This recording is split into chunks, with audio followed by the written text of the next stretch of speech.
بسم اللہ الرحمن الرحیم۔ صرف 5 منٹ کا مدرسہ قرآن و حدیث کے روشنی میں 27 جمادی الثانی۔ نمبر 1، اسلامی تاریخ۔ حضور اکرم صلی اللہ علیہ وسلم کے بلند اخلاق۔ اللہ رب العزت نے رسول اللہ صلی اللہ علیہ وسلم کو اخلاق کا نہایت بلند مرتبہ عطا فرمایا تھا۔ عفو درگزر، رحم و کرم، دشمنوں کے ساتھ کریمانہ برتاؤ اور لوگوں کے ساتھ نرمی و محبت میں کامل و مکمل نمونہ تھے۔ اللہ رب العزت کا ارشاد ہے، بے شک آپ اخلاق کے بلند مرتبے پر فائز ہے۔ حضرت امی عائشہ صدیقہ رضی اللہ عنہا سے کسی نے آپ صلی اللہ علیہ وسلم کے اخلاق کے متعلق پوچھا تو انہوں نے فرمایا، قرآن ہی تو آپ صلی اللہ علیہ وسلم کا اخلاق تھا، یعنی آپ صلی اللہ علیہ وسلم کی پوری زندگی اور رات دن کے معمولات قرآن کریم کے عملی تفسیر ہے۔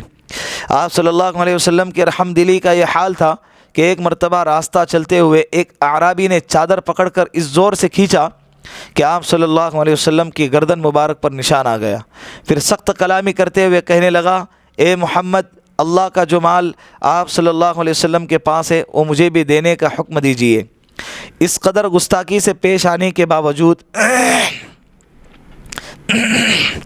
آپ صلی اللہ علیہ وسلم نے اس کو کچھ نہیں کہا، بلکہ مڑ کر دیکھا اور مسکراتے ہوئے اسے کچھ دینے کی ہدایت فرمائی۔ اخلاق کی انہی خوبیوں نے آپ صلی اللہ علیہ وسلم کی دعوت اور تبلیغ کو پوری دنیا میں پھیلا دیا اور ظلم و ستم اور جنگ و جدال کرنے والی قوموں کو عدل و انصاف اور محبت اور بھائی چارگی سے رہنے والی امت بنا دیا۔ نمبر 2، اللہ کی قدرت۔ چونٹیوں کے مکانات یعنی بل۔ ایک چھوٹی سی مخلوق چونٹی پر غور کیجئے، اس زمین کے لیے کس حسن تدبیر سے مکانات یعنی بل بناتی ہے۔ زمین کو پھاڑ کر مٹی باہر کر ڈالتی ہے، اندر کی جگہ صاف کر لیتی ہے، پھر اپنی خوراک اندر جمع کرتی ہے اور جو غلہ وہ جمع کرتی ہے اس کو اپنے دانتوں سے کتر کر رکھتی ہے۔ اور اس کی عقل مندی کا یہ عجیب حال ہے کہ یہ مکان نشیبی زمین میں کبھی نہیں بناتی، بلکہ بلند حصہ زمین پر بناتی ہے۔ یہ شعور اس چھوٹی سی مخلوق کو کس نے دیا ہے؟ بے شک اللہ رب العزت نے۔ نمبر 3، ایک فردہ کے بارے میں نیکیوں کا حکم دینا اور برائیوں سے روکنا۔ رسول اللہ صلی اللہ علیہ وسلم کے فرمان کے مطابق قسم ہے اس ذات کی جس کے قبضے میں میری جان ہے، تم پر ضروری اور لازم ہے کہ بھلائیوں کا حکم کرو اور برائیوں سے روکو، ورنہ قریب ہے کہ اللہ گنہگاروں کے ساتھ تم سب پر اپنا عذاب بھیج دے، اس وقت تو تم اللہ سے دعا مانگو گے تو قبول نہ ہوں گی۔ ترمذی شریف کی روایت۔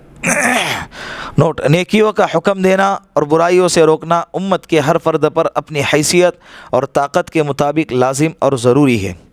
نمبر 4، ایک سنت کے بارے میں بدن کے اعضاء کی سلامتی کی دعا۔ رسول اللہ صلی اللہ علیہ وسلم ان الفاظ میں دعا فرماتے تھے، اللہم عافنی فی بدنی، اللہم عافنی فی سمعی، اللہم عافنی فی بصری، لا الہ الا انت۔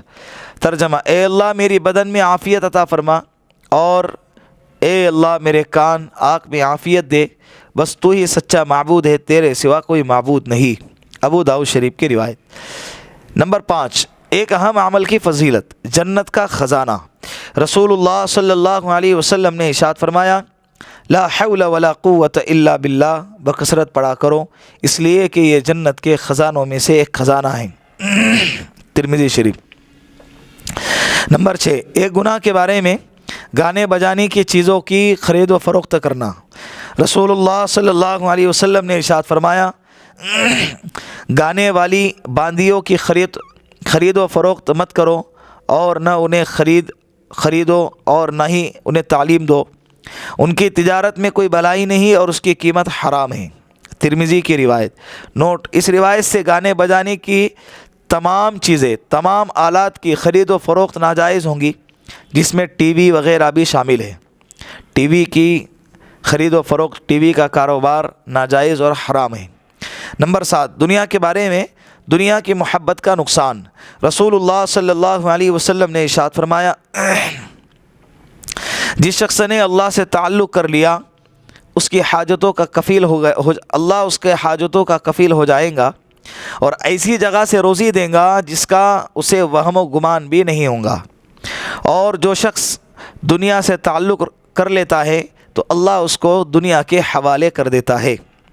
نمبر 8، آخرت کے بارے میں اعمال کا وزن۔ قرآن کریم میں اللہ رب العزت فرماتا ہے جس شخص کے اعمال کا پلہ بھاری ہوگا تو وہ شخص عیش و راحت کی زندگی میں ہوگا، اور جس شخص کے اعمال کا پلہ ہلکا ہوگا تو اس کا ٹھکانہ حاویہ ہوگا۔ آپ کو معلوم ہے کہ حاویہ کیا ہے؟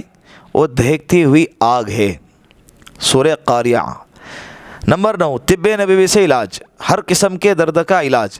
رسول اللہ صلی اللہ علیہ وسلم صحابہ کرام کو بخار اور ہر قسم کے درد سے نجات حاصل کرنے کے لیے یہ دعا سکھاتے تھے۔ بسم اللہ الکبیر، اعوذ باللہ العظیم من شر کل عرق نعار ومن شر حر النار، ترمذی کی روایت۔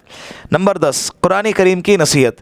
قرآن کریم میں اللہ رب العزت فرماتا ہے خبردار ہو جاؤ، یہ قرآن سراسر نصیحت ہے، جس کا جی چاہے اس سے نصیحت حاصل کرے۔ سورہ مدثر۔ اللہ رب العزت ان باتوں پر ہم سب کو عمل کرنے کی توفیق عطا فرمائے۔